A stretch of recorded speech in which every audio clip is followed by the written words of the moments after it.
Hello guys.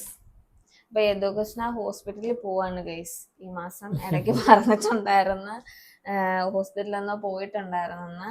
ഹോസ്പിറ്റലിൽ പോയപ്പോ ഇതേപോലെ നമ്മൾ കാണിക്കാൻ ഇടയ്ക്ക് ചെക്കപ്പ് ഉണ്ട്. ചെക്കപ്പിന്റെ സമയത്ത് അങ്ങനെ പോയതാണ്. അപ്പോൾ ഒരു ഡോക്ടറിനെ കണ്ടു, സംസാരിച്ചു എന്നൊക്കെ നമ്മൾ ഇടയ്ക്ക് വീഡിയോസിനകത്ത് തന്നെ പറഞ്ഞിട്ടുണ്ടായിരുന്നു. അപ്പം വീട്ടിൽ ഇരുന്ന് കഴിഞ്ഞാൽ പ്രോപ്പറായിട്ട് ഫിസിയോതെറാപ്പി കാര്യങ്ങളൊന്നും ചെയ്യാൻ പറ്റത്തില്ല. പറ്റണമെന്നില്ല. ഇപ്പൊ ഒരു ദിവസം ചെയ്താൽ തന്നെ പിറ്റേ ദിവസം നമുക്ക് നമ്മൾ ഈ ഒരു രീതി തന്നെ ചെയ്യുന്നുണ്ട്. എന്നാൽ പോലും ഇപ്പൊ ഒരു റീഹാബിൽ കിട്ടുന്ന ഒരു ഫിസിയോതെറാപ്പി ട്രീറ്റ്മെന്റ് നമുക്ക് വീട്ടിൽ ഇരുന്ന് പ്രോപ്പറായിട്ട് ചെയ്യാൻ പറ്റത്തില്ല. അല്ലെന്നുണ്ടെങ്കിൽ നമ്മുടെ വീടിന്റെ അടുത്ത് അങ്ങനെ എന്തെങ്കിലും ഒരു ഇത് വരണം. നമ്മുടെ വീടിന്റെ അടുത്ത് അങ്ങനെ ഒരു സംഭവമേ ഇല്ല. ഇപ്പൊ നമ്മള് ഒരു ഫിസിയോതെറാപ്പിസ്റ്റിനെ ഡെയിലി ഒരാൾക്ക് ഒരു ദിവസം തന്നെ 500 രൂപ, 500, 600, 700 രൂപ അവിടെ ചെന്നാലും പൈസയാണ്. പക്ഷെ ഇത് അതിനുവേണ്ടി മാത്രമുള്ള ഒരു ഹോസ്പിറ്റലിലാകുമ്പോൾ അത് നമുക്ക് കുറച്ചുകൂടി നന്നായിട്ട് നേരത്തെ അറിയാവുന്നത് കൊണ്ടും അങ്ങോട്ട് നമ്മൾ കഴിഞ്ഞ തവണ പോയ സമയത്ത് ഇങ്ങനെ ചോദിച്ചു, റീഹാബി വന്നോട്ടെ എന്നുള്ളൊരു ചോദ്യം നമ്മള് ഡോക്ടറിനോട് റിക്വസ്റ്റ് ചെയ്തായിരുന്നു 1 month കൂടെ. എന്നുവെച്ചാൽ നമുക്ക് പ്രോപ്പറായിട്ട് ചെയ്യാൻ പറ്റുന്നില്ല. അപ്പൊ അവിടെ പ്രോപ്പറായിട്ടൊരു മാത്രമല്ല ഹെൽത്ത് ഒക്കെ മോശമായിട്ട് വരുന്നു എന്ന് എനിക്ക് തന്നെ തോന്നി. ഭയങ്കരമായിട്ട് ഭയങ്കരമായിട്ട് കഴിക്കുന്നുണ്ട്. അവിടുന്ന് തന്നത് തന്നെയാണ്. അഡിക്ഷനായി, ഭയങ്കര അഡിക്ഷൻ ആണ്. മരുന്നില്ലാണ്ട് ഉറങ്ങാൻ പറ്റാതിരിക്കുക, അല്ലെങ്കിൽ മരുന്നില്ല അവന്റെ ജീവിതം. ഇങ്ങനെ രാവിലെ എണ്ണീക്കുന്ന തൊട്ട് വൈകുന്നേരം. സത്യം പറഞ്ഞാൽ എനിക്ക് പേഴ്സണലി എനിക്ക് ഇഷ്ടമല്ല. കാര്യം ഞാനത് കാണുന്നതാണ്, അതിന്റെ ഓരോരോ സൈഡ് എഫക്ട് ഞാൻ ദിവസം കണ്ടോണ്ടിരിക്കുന്നതുകൊണ്ട് എനിക്ക് പൊതുവെ എനിക്ക് ഇഷ്ടമല്ല. ഞാൻ എന്നിട്ട് ഇടയ്ക്ക് പറഞ്ഞിട്ടുണ്ടായിരുന്നു, ഇതൊന്നും മാറിയില്ലെങ്കിലും കുഴപ്പമില്ല, മരുന്ന് കഴിക്കണ്ട. പക്ഷെ മരുന്ന് കഴിക്കാതിരിക്കാനും പറ്റത്തില്ല. കാര്യം ഇവന് കാലിന് ഭയങ്കര സ്പാസം ഉണ്ട്. സ്പാസം എന്ന് മരുന്ന് കഴിച്ചില്ലെങ്കിൽ നമ്മുടെ കമ്പ് പോലെ കാലിങ്ങനെ നിൽക്കും, മടങ്ങത്തുമില്ല, നിവരത്തുമില്ല.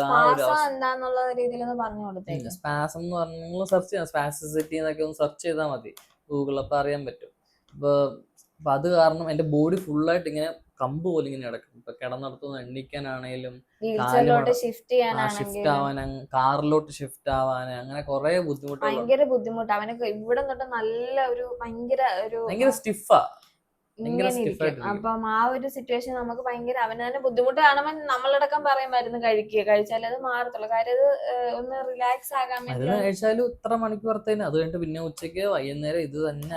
നേരത്തെ അവിടെ അപ്പോയിന്റ്മെന്റ് എടുക്കുന്ന സമയത്ത് ഇതൊരു ഇഞ്ചക്ഷൻ ഉണ്ട്. ഇഞ്ചക്ഷൻ എടുക്കുന്ന സമയത്ത് അത് ഇച്ചിരി നാള് കുറയും എന്നാണ്. പക്ഷെ അവന്റെ ഒരു കേസിൽ ഞാനിതുവരെ കണ്ടിട്ടില്ല ഒരു മാസം പോലും. എനിക്ക് സത്യം പറഞ്ഞ ഇഞ്ചക്ഷന് 3 തവണ എന്തോളം നമ്മൾ ഇഞ്ചക്ഷൻ എടുത്തു. 2 തവണ എടുത്തു. 3 തവണയും എനിക്ക് ഒരു ദിവസം പോലും അത് നിന്നിട്ടില്ല. ആ ഇഞ്ചക്ഷൻ എടുത്ത ചിലർക്കൊക്കെ നന്നായിട്ട് നിൽക്കുന്നതാണ്, പക്ഷെ എനിക്ക് ഇതുവരെ നിന്നിട്ടില്ല. അപ്പോൾ ഡോക്ടർ ഇന്നപോലെ പറഞ്ഞു നമുക്കൊരു സർജറി ഇന്നപോലെ നോക്കാം എന്ന് പറഞ്ഞു.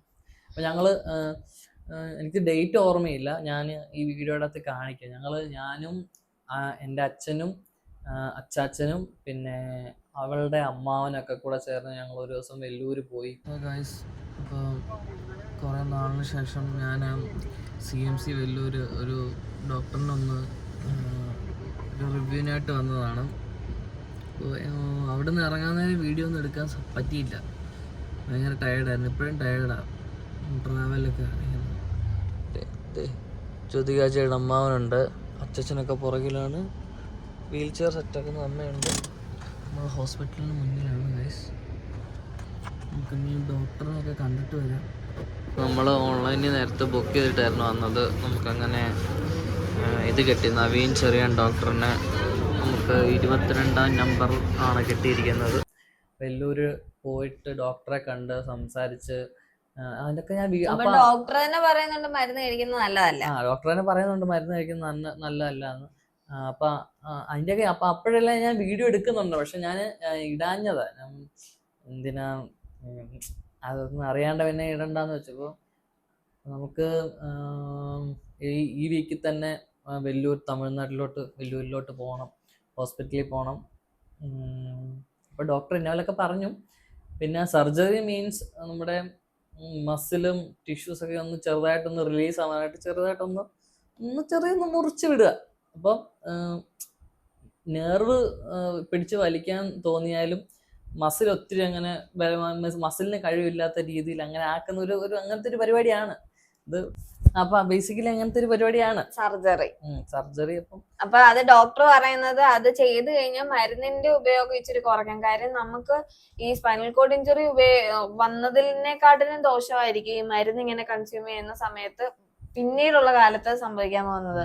കാര്യം ഭയങ്കര പ്രശ്നമാണ്. അത് കഴിക്കുന്നവർക്ക് മനസ്സിലാകും. ഇത് 1-2 ഗുളിക ഒന്നും അല്ല കഴിക്കുന്നത് രാവിലെ തൊട്ട് വൈകുന്നേരം വരെ. അപ്പം അത് കുറയ്ക്കുകയാണെന്നുണ്ടെങ്കിൽ കുറച്ചുകൂടെ ഒക്കെ നല്ലതായിരിക്കും എന്ന് എനിക്ക് തോന്നുന്നു. കുറച്ചു കാലം ഉണ്ടെങ്കിൽ ജീവിക്കാനും പറ്റും. അങ്ങനത്തെ കാര്യങ്ങളൊക്കെ ഉണ്ട്. മേ ബി ഞങ്ങള് മാക്സിമം ട്രൈ ചെയ്യും ഗൈസ് വീഡിയോസ് ഒക്കെ ഇടാൻ. ഇപ്പം എന്നെ ഹോസ്പിറ്റലിൽ കൊണ്ടുപോകാനാണെങ്കിലും അവള് വരും. പക്ഷെ അവള് വരുന്നുണ്ട്, പോയിട്ട് പക്ഷെ തിരിച്ചു വരും. കാര്യം അവിടെ ഒരാൾക്ക് നിക്കാൻ പറ്റത്തുള്ളൂ, അകത്ത് ഒരാൾക്ക് നിക്കാൻ പറ്റുള്ളൂ. അത് ഒരു ലേഡിക്ക് നിക്കാൻ പറ്റത്തുള്ളൂ. അപ്പൊ അമ്മ അമ്മ നിക്കും. അപ്പൊ അവളും അവളുടെ അച്ഛനും എൻ്റെ അച്ഛനും ഒക്കെ കൂടെ പോകാനായിട്ടാണ് പ്ലാന്. അപ്പൊ ഞങ്ങള് കഴിഞ്ഞ തവണ പോയ സമയത്ത് ലാസ്റ്റ് വീക്ക് ഞാൻ ചെന്ന് നിന്നിട്ടുണ്ടായിരുന്നു. പക്ഷെ അപ്പഴേ എനിക്ക് പുറത്ത് നിൽക്കാനേ പറ്റത്തുള്ളൂ. അവരോട് നമ്മൾ കാല് പിടിച്ച് പറഞ്ഞിട്ട് പോലും അകത്ത് സമ്മതിച്ചിട്ടില്ലായിരുന്നു, നിക്കാൻ പറ്റത്തുള്ളൂ. അങ്ങനത്തെ ഇതൊക്കെ ഉണ്ട്. അപ്പൊ അവളും ഇവൻ തന്നെ ഫസ്റ്റ് പറഞ്ഞു വരണ്ട, വന്നിട്ട് കാര്യമില്ല എന്ന് പറഞ്ഞു. ഞങ്ങള് മാക്സിമം ട്രൈ ചെയ്യും. ഞങ്ങളുടെ മാക്സിമം എഫേർട്ട് ഇട്ട് ഞങ്ങൾ വീഡിയോസ് ഇടാനും ഒക്കെ നോക്കും. ഇനി റീഹാബിൽ ചെല്ലുമ്പോഴേ അറിയത്തുള്ളൂ എത്ര നാൾ അവിടെ ട്രീറ്റ്മെന്റ് വേണം, സർജറി കഴിയുമ്പോൾ എന്താണ്, സർജറി എങ്ങനെയാണ്, ഇതെല്ലാം ഞങ്ങൾ പറയാം എന്താണെന്ന്. അപ്പൊ അങ്ങനത്തെ ഒരു കാര്യമുണ്ട്. അപ്പൊ അത് നിങ്ങളെ അറിയിക്കാനാണോ മെയിനായിട്ട് വീഡിയോയിൽ വന്നത്. ഡോക്ടർ എന്താ പറഞ്ഞെന്ന് കുറെ പേര് അന്നോട്ടേ ചോദിക്കുന്നുണ്ട്. നമ്മളത് പറയാൻ പോകുന്ന സമയത്ത് പറയാന്നുള്ള രീതിയിൽ മാറ്റി വെച്ചേക്കുവായിരുന്നു. ആക്ച്വലി ഞാനാണെങ്കിൽ ഡോക്ടറിനോട് അങ്ങോട്ട് ചോദിച്ചു, ഡോക്ടറെ എന്റെ കണ്ടീഷൻ എന്ന് വെച്ചാൽ കുറെ വിവരമില്ലാത്തവന്മാര് ഞാനിങ്ങനെ അല്ലാണ്ട് നിൽക്കുന്നു, ഞാനിങ്ങനെ എന്നൊക്കെ പറയുന്നു. അപ്പം ഞാൻ ഡോക്ടറിനോട് ചോദിച്ചു, ഡോക്ടറെ ഇന്നപോലെ ഡോക്ടർ എൻ്റെ കണ്ടീഷൻ ഒന്ന് പറയാവോ, എനിക്കൊരു വീഡിയോ എടുക്കാൻ, എന്നിട്ട് എനിക്കൊന്ന് ഒരു വീഡിയോ എടുക്കാനാണ് ഞാൻ ഡോക്ടറോട് പറഞ്ഞു. അപ്പോൾ ഡോക്ടറിൻ്റെ പറഞ്ഞാൽ റീഹാബിൽ വന്നിട്ട് ഞാൻ പറയാം നിന്റെ കണ്ടീഷനൊക്കെ അങ്ങനെ എന്നൊക്കെ പറഞ്ഞു. വെച്ചാൽ അവിടെ പുള്ളിക്ക് കൺസൾട്ട് ചെയ്യേണ്ട ആവശ്യമുണ്ട്. അപ്പോൾ പറയാൻ പറ്റിയൊരു സാഹചര്യം അല്ലായിരുന്നു. ഞാൻ ചോദിച്ചാൽ ഞാൻ പൊട്ടൻ. അപ്പോൾ അങ്ങനെ എനിക്ക് നിങ്ങളെന്നല്ല ഞങ്ങളെ കുറച്ച് പേരുണ്ട് നമ്മുടെ കണ്ടീഷൻ എന്താന്ന് അറിയാൻ, അല്ലെങ്കിൽ ഇമ്പ്രൂവ്മെന്റ് ഉണ്ടോ അല്ലെന്നുണ്ടെങ്കിൽ എന്താണ് എന്നുള്ള രീതിയിൽ ഇച്ചിരിയെങ്കിലും നമ്മൾ പറഞ്ഞതിനെക്കാട്ടിന് ഒരു നമ്മളെ ട്രീറ്റ് ചെയ്യുന്ന ഡോക്ടർ പറയുന്ന ബെറ്റർ കുറച്ച് ഇത് കിട്ടുക എന്നുള്ള രീതിയിൽ ആ രീതിയിൽ അവൻ ചെയ്താൻ നോക്കിയത്. പക്ഷെ അത് ഡോക്ടർ തന്നെ പറഞ്ഞു. കാരണം ഇപ്പൊ മിക്ക ആൾക്കാരുടെ പേര് ഞാനെന്താ കള്ളനാന്നാ, ഞാൻ ചുമ്മാ കയറി ഇരിക്കുവാന്നാ. എനിക്ക് വല്ല വട്ടുണ്ടോ, അല്ലെങ്കിൽ എന്തിന് ഞാൻ ഹോസ്പിറ്റലിൽ പോയി ചുമ്മാ കാശ് കളയേണ്ട ആവശ്യം എന്താ? പിന്നെ ചിന്തിക്കൂ, ഇത് നിസ്സാര കാര്യമല്ല. സ്പൈനൽ കോഡ് നമ്മള് പൊതുവെ ഇത് അക്സെപ്റ്റ് ചെയ്തിട്ടിരിക്കുന്നതാണ്. അതിന്റെ ഇടയ്ക്ക് വന്നിട്ട് ചുമ്മാ ചൊറിയാനായിട്ട് കുറച്ച് പേര് പറയുന്നത്. അതിന്റെ കൂട്ടത്തിലേക്ക് ഹോസ്പിറ്റലിൽ ഇടയ്ക്കിടയ്ക്ക് പോകുന്നത് നല്ല സുഖമുള്ള കാര്യമൊന്നുമില്ല, നല്ല പൈസ ചെലവുള്ള കാര്യമാണ്. ഇപ്പം ചുമ്മാ ഒരാളെ പിടിച്ച് ഹോസ്പിറ്റലിൽ കൊണ്ട് കിടത്തേണ്ട കാര്യമില്ല. അത് മാത്രമല്ല, ഹോസ്പിറ്റലിൽ ഇതിപ്പോ ഫിസിയോതെറാപ്പി അവൻ വീട്ടിൽ പ്രോപ്പർ ആയിട്ട് ചെയ്യുവാണെങ്കിൽ കൊണ്ടുപോകണ്ട. പക്ഷെ പ്രോപ്പർ ആയിട്ട് ചെയ്യാനും പറ്റത്തില്ല. നമുക്ക് അങ്ങനെ പോയിട്ട് ഇപ്പം ജിമ്മിൽ ഒരു കൊച്ചു ചെയ്യുന്നതിന്റെ വീഡിയോ നമ്മൾ കുറെ പേര് ഷെയർ ചെയ്യുന്നുണ്ട്.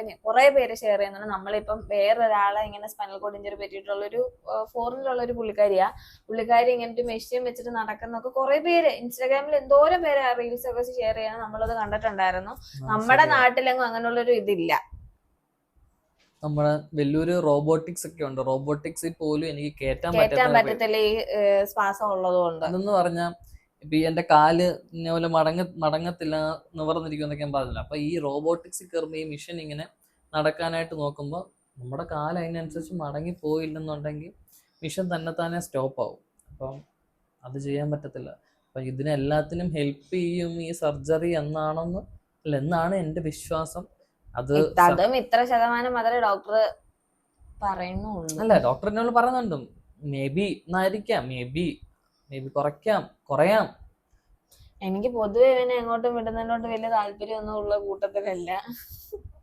കാര്യം നിങ്ങളെ തന്നെ ചോദിച്ചിട്ടുണ്ട്, ഈ പെണ്ണിന് വേറെ പണിയൊന്നും ഇല്ല, ഇവന്റെ അടുത്ത് തന്നെ ഉള്ളോ, എനിക്ക് വേറെ പണിയൊന്നും ഇല്ല. അതുകൊണ്ട് എനിക്ക് ഭയങ്കര ബുദ്ധിമുട്ടാണ്. അത് മാത്രമല്ല അവിടെ ചെന്ന് നിൽക്കാനും പറ്റത്തില്ല. എനിക്ക് പൊതുവെ ഇഷ്ടമല്ല, പിന്നെ വേറെ വഴിയില്ല. നമ്മുടെ അടുത്തുണ്ടായാൽ നമ്മൾ അത് ചൂസ് ചെയ്യത്തുള്ളൂ. പക്ഷെ നമ്മുടെ അടുത്ത് അങ്ങനെ ഇല്ല, കൊണ്ടുപോകാൻ പറ്റുന്ന ഒരു സാഹചര്യത്തിലും അല്ല. നമ്മുടെ അടുത്ത് ഉണ്ടോ ഇല്ലോ അറിയത്തില്ല. ഇല്ല ഇല്ല, സത്യം പറഞ്ഞാൽ ഇല്ല. ഇങ്ങനെ ഇങ്ങനെ റീഹാബ് ഇല്ല. എല്ലാരും ഇങ്ങനെ അവിടെ കൊണ്ട് കാണിക്കും ഇവിടെ കൊണ്ട് കാണിക്കും എന്നൊക്കെ പറയുന്നുണ്ട്. എനിക്ക് എല്ലാ ആലോചിക്കുമ്പോഴും എന്നെ ആ 3 മാസം പറ്റിച്ച ആ തിണ്ടികളെ എനിക്ക് വല്ലാണ്ട് ഓർമ്മ വരും. നമ്മുടെ വിലപ്പെട്ട 3 മാസമാണ് സത്യം. എനിക്ക് അവന്മാരോട് എനിക്ക് നന്നായി വരട്ടെ, നന്നായി. എനിക്ക് നമുക്ക് പറ്റിയതുപോലെ ഒന്നും ആർക്കും പറ്റാതിരിക്കട്ടെ, അവരുടെ വീട്ടിലുള്ളവർക്കോ ബന്ധുക്കാർക്കോ ഒന്നും പറ്റാണ്ടിരിക്കും. കഴിഞ്ഞ വീട്ടിൽ ഞാൻ പറഞ്ഞിട്ടില്ല, പറ്റണം എന്നാലേ പഠിക്കത്തുള്ളൂ. അത് ഇങ്ങനെ ഒരു കണ്ടീഷനുള്ള ഒരാളോട് വന്നിട്ട് 3 മാസം കൊണ്ട് നീ എണ്ണീറ്റ് നടക്കും, നീ എന്തൊക്കെ ചെയ്തിട്ടുണ്ടോ അതൊക്കെ ഇതിനേക്കാളും ബെറ്റർ ആയിട്ട് നിനക്ക് ചെയ്യാൻ പറ്റും എന്ന് പറഞ്ഞിട്ട് 2 ലക്ഷം രൂപ 2.5 ലക്ഷം രൂപ എങ്ങാണ്ടല്ലേ 2.5 ലക്ഷം രൂപ മുടക്കിച്ച് ഇങ്ങനെയൊക്കെ ട്രീറ്റ് ചെയ്യാന്ന് പറഞ്ഞിട്ട് എനിക്ക് കുറെ പൊടിയും വീട്ടിലെ എല്ലാ അവസ്ഥകളും ഒക്കെ അറിയാവുന്ന ഒരു വ്യക്തി, അറിയാവുന്ന ആള്, നമ്മളെ നന്നായിട്ട് അറിയാവുന്ന ഒരാള്, നമ്മുടെ നാട്ടുകാരൻ തന്നെ. പിന്നെ അവിടെ ഒരു ഡോക്ടർ എന്ന് പറഞ്ഞ ഒരുത്തനുണ്ട്, ഒരു തെണ്ടിന്ന് തന്നെ പറയാം. അവൻ എന്തിനാ ഡോക്ടറായ എങ്ങനെ ഡോക്ടറായെന്ന് അറിയത്തില്ല. അപ്പൊ അങ്ങനത്തെ ഈ സൊസൈറ്റിയിൽ നമ്മൾ ഇവിടെ ചെന്നിട്ട് ചികിത്സിക്കുന്ന അടുത്തൊന്നും പോകാനുള്ള, സത്യം പറഞ്ഞാൽ നമ്മുടെ മനസ്സ് അതോടെ മടുത്തു. കാര്യം പകുതി മുക്കാൽ പേർക്കും സ്പൈനൽ കോഡ് ഇഞ്ചറി എന്താണ്, പകുതി പേരും നമ്മളോട് തന്നെ പറയുന്നുണ്ട് ഓർത്തോ ഡോക്ടറിനെ കൊണ്ട് കാണിക്ക്, മറ്റെടുത്ത് കൊണ്ട് കാണിക്കാൻ പറഞ്ഞു. കുറെ പേർക്കൊന്നും അറിയത്തില്ല എന്താണ് സ്പൈനൽ കോഡ് ഇഞ്ചറി അല്ലെന്നുണ്ടെങ്കിൽ എവിടെയാണ് ഇത് ട്രീറ്റ്മെന്റ് ചെയ്യേണ്ടത്, എന്താണ് ഇതിന്റെ ട്രീറ്റ്മെന്റ്. നെഗറ്റീവ് കമന്റ് ഇടുന്നവരൊക്കെ എന്റെ കണ്ടീഷൻ എന്താണോ ഞാൻ അതെല്ലാം പറഞ്ഞുകൊണ്ട് ഞാനൊരു വീഡിയോ ഇട്ടിട്ടുണ്ട്. ആ വീഡിയോ ഒന്ന് പോയിട്ട് ആ വീഡിയോ കണ്ടിട്ട് നിങ്ങളൊന്ന് ഗൂഗിൾ ചെയ്ത് നോക്കണം, സെർച്ച് ചെയ്ത് നോക്കണം, ഇത് ഇന്ന പോലെ സംഭവിച്ചാൽ എന്താണ് അവസ്ഥ.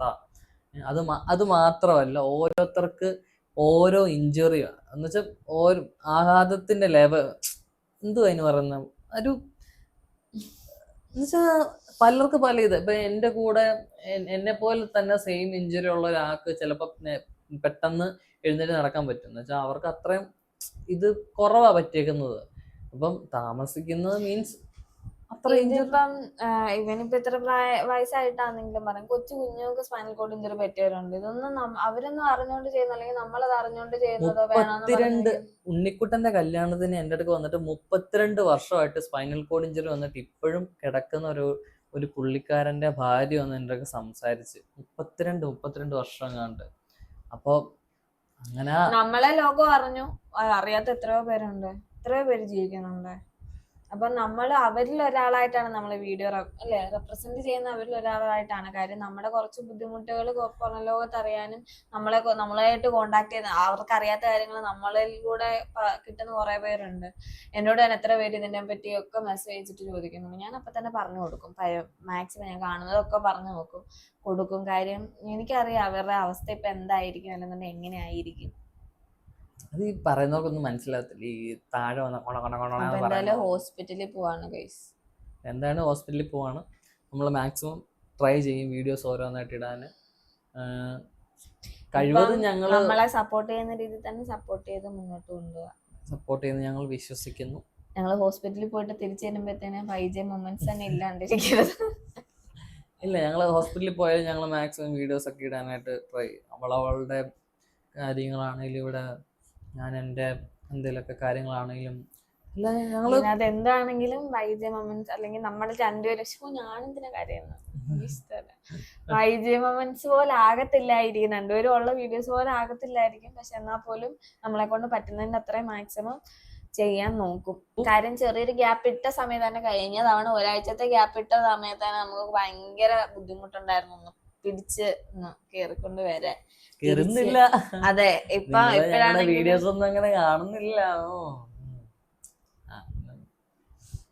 ഇഷ്ടമുള്ള കുറെ പേരുണ്ട്, അവരൊക്കെ കാണുന്നുണ്ട്, സപ്പോർട്ട് ചെയ്യുന്നുണ്ട്, ലൈക്ക് ചെയ്യുന്നുണ്ട്, കമന്റ് ചെയ്യുന്നുണ്ട്. അപ്പോൾ അത്രയൊക്കെ ഉള്ളൂ.